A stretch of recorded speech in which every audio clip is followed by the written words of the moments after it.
Hey there, Taurus, and welcome to your week of January 31st, 2022 General Tarot reading. We're going to be looking at your energy coming into this week, some challenges for you, and some potential outcome cards for you. We're going to clarify all of them and then tie everything off with an oracle card at the end. These may all resonate with you, or some of them might not. If it doesn't, just don't try to make something fit that doesn't. These are for Taurus.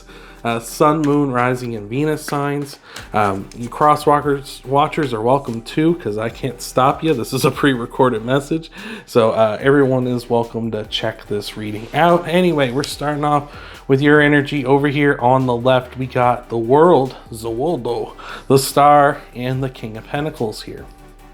This is a really nice energy.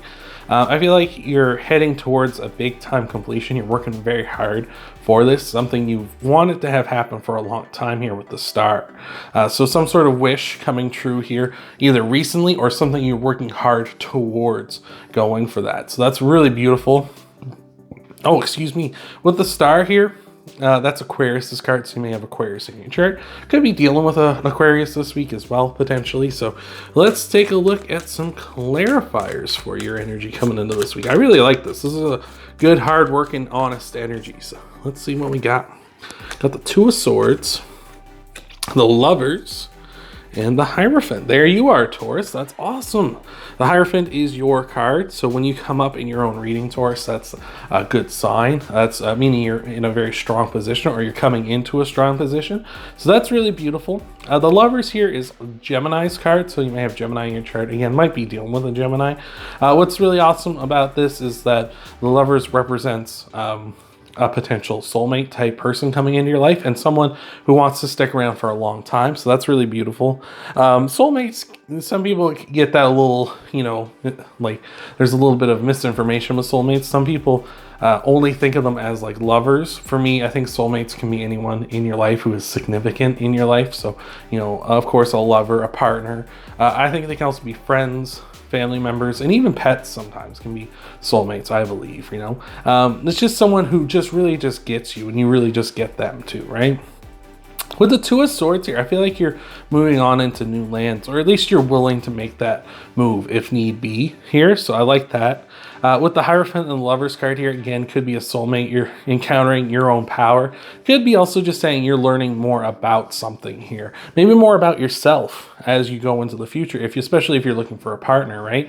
I think a good rule of thumb, in my opinion anyway, when it comes to relationships, is that you should be satisfied with yourself first before going into a relationship, because then you're bringing in like excess baggage, and you're kind of like heaving it onto the other person, being like, hey, you have to deal with this because I didn't deal with it. Right? So I see this more as like you're in that good energy where you're working towards the positive. So that's beautiful. So let's take a look at some potential challenges for you here this week, Taurus. All right.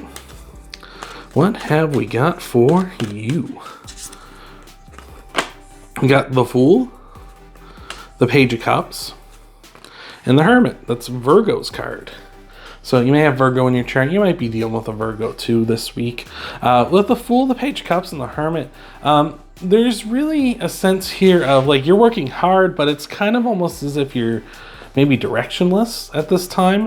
With the Hermit, especially because the Hermit uses the light in his lantern, which is the star, to guide himself forward. So it almost feels like maybe you're not really sure where to go, right? The Fool here, for a lot of you, I feel like you're starting up something new, because the Fool is the card of starting up something new, taking a leap of faith here.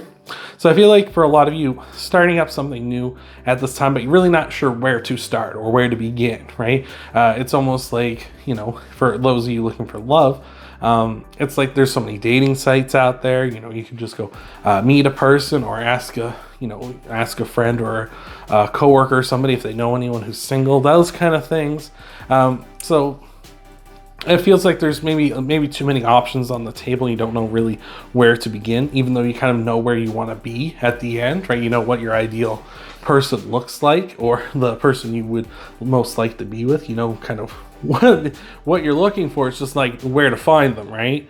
And with the Page of Cups here, I feel like you may feel like opportunities are slipping through your fingers at this time too, because it may feel like every day without this person in your life is like a day wasted, right? And I feel like that's the wrong kind of mindset to be in, right? I feel like that's more of a, you're both kind of getting cultivated, right, for each other, in my mind, right? It's almost as if even if you're ready for this person, doesn't necessarily mean they're ready for you, right?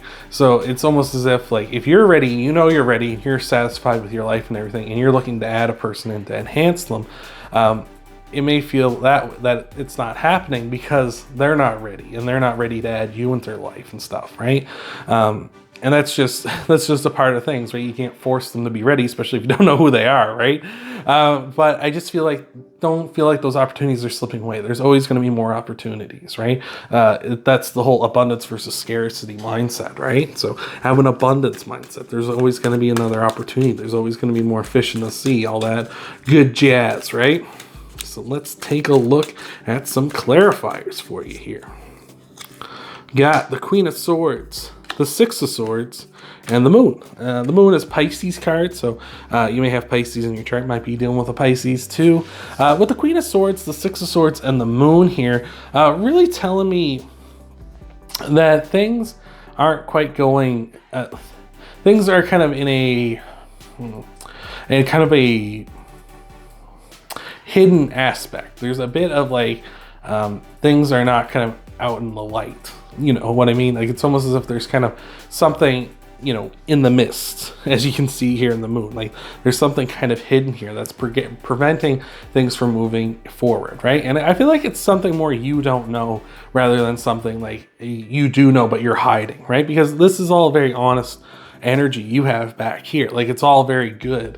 It's just a matter of, like, I feel like there's just something sort of behind the scenes sort of challenging you here. And especially where we're talking about, like I say, where it may be on their end, where they're not ready yet, right? The Queen of Swords talking about honesty, truth, you know, being forthcoming with information, those kind of things, not taking any BS off anybody.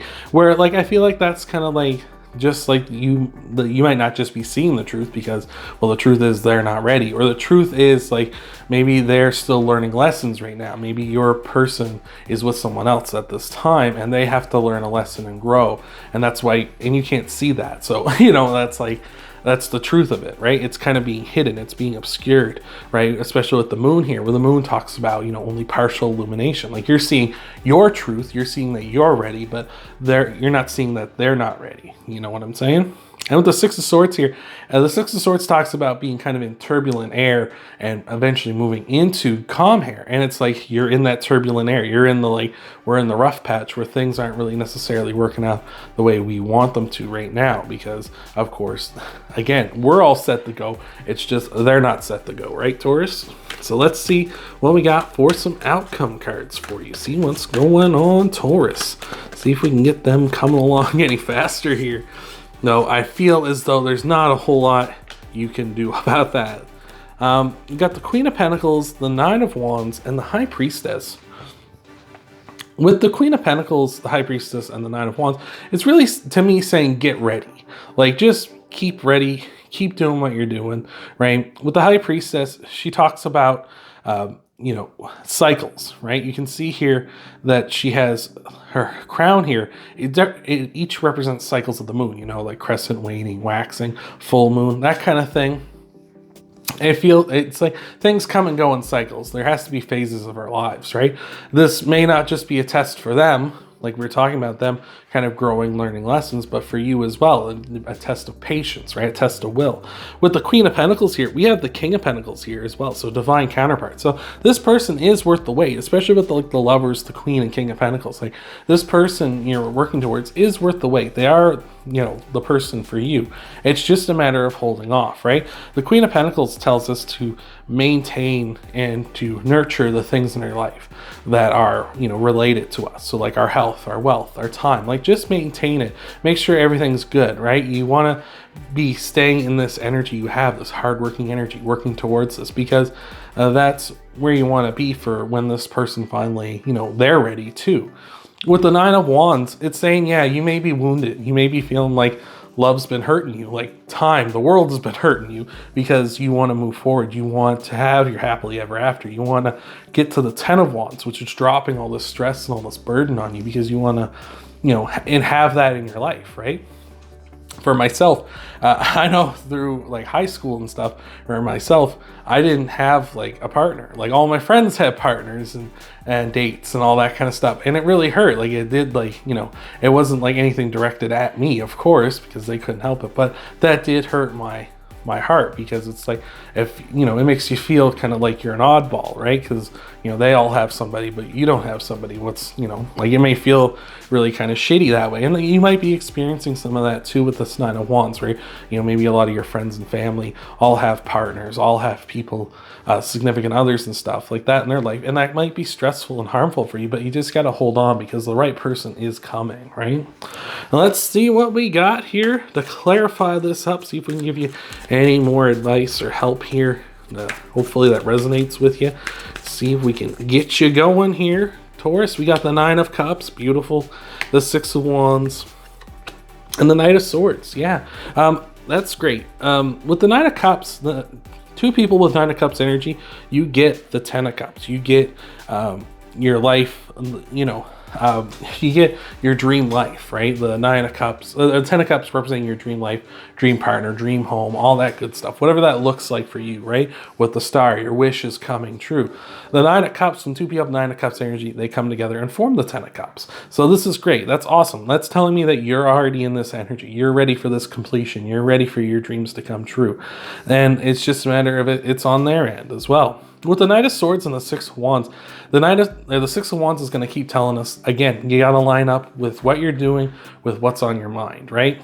You're ready for them, and you're willing to like wait, and you're willing to make sure that they come into your life, and make sure that when it does, it's real and it's been worth the wait. Just keep lining that up. Just keep doing what you're doing, right? Like, it's not a matter of forcing them to show up here. It's just a matter of just keep doing what you're doing, because once you get that like energy shift, that alignment shift, where you kind of think, oh, I'm tired of waiting and I'm done with this or whatever, and you start changing that up, that's gonna throw things off. That throws off the feng shui, you know what I'm saying? So just be aware of that. With the Knight of Swords here as well, you know, watch your impulses, right? Try not to do anything crazy here. Knights are super impulsive, especially the Knight of Swords. He's the most impulsive. But with the Knight of Swords, it's also telling me that once your person's freed up, they're going to be coming in quick, right? Once they've got everything sorted out, they will be here in a hurry. What's great about the Knight of Swords too is swords represent heirs, or are the air sign cards, which the Star and the Lovers are air signs, Aquarius and Gemini. So that's just a big, like, you know, how do you do? Like, this is your wishes and your person coming. Like, they're on their way. Once they're on their way, they're going to be on their way to you in a hurry here. All right, so let's see what we got here for you for your oracle card to tie everything off here, Taurus. Hopefully this has been helping you out. Hopefully this has been resonating. You just need to hold on for a bit longer here, all right? We got the Spider Spirit saying, make your dreams real, right? And that's what you're trying to do here. It's just a matter of your patience. It's just a matter of keeping yourself lined up, keeping doing what you're doing. It's going to come true. Spiders are patient, right? They build these webs and they wait for a fly or some sort of insect or something to fly into the web so they can catch them. You know, a lot of spiders don't go out and hunt like something like a cheetah or something would, right? Or a lion or a tiger, right? Those things go out and hunt. Spiders hold up and they wait, right? So that's what you need to do. You need to make sure your web's all good. There's no holes in it. And when your fly comes along, you're going to snag them right up. So I hope that helps you out. I hope that resonates with you. If you want to help out the channel, hit that like button, subscribe to the channel, check out your sun, moon, rising, and Venus sign videos after this one, and I'll see you in the next video.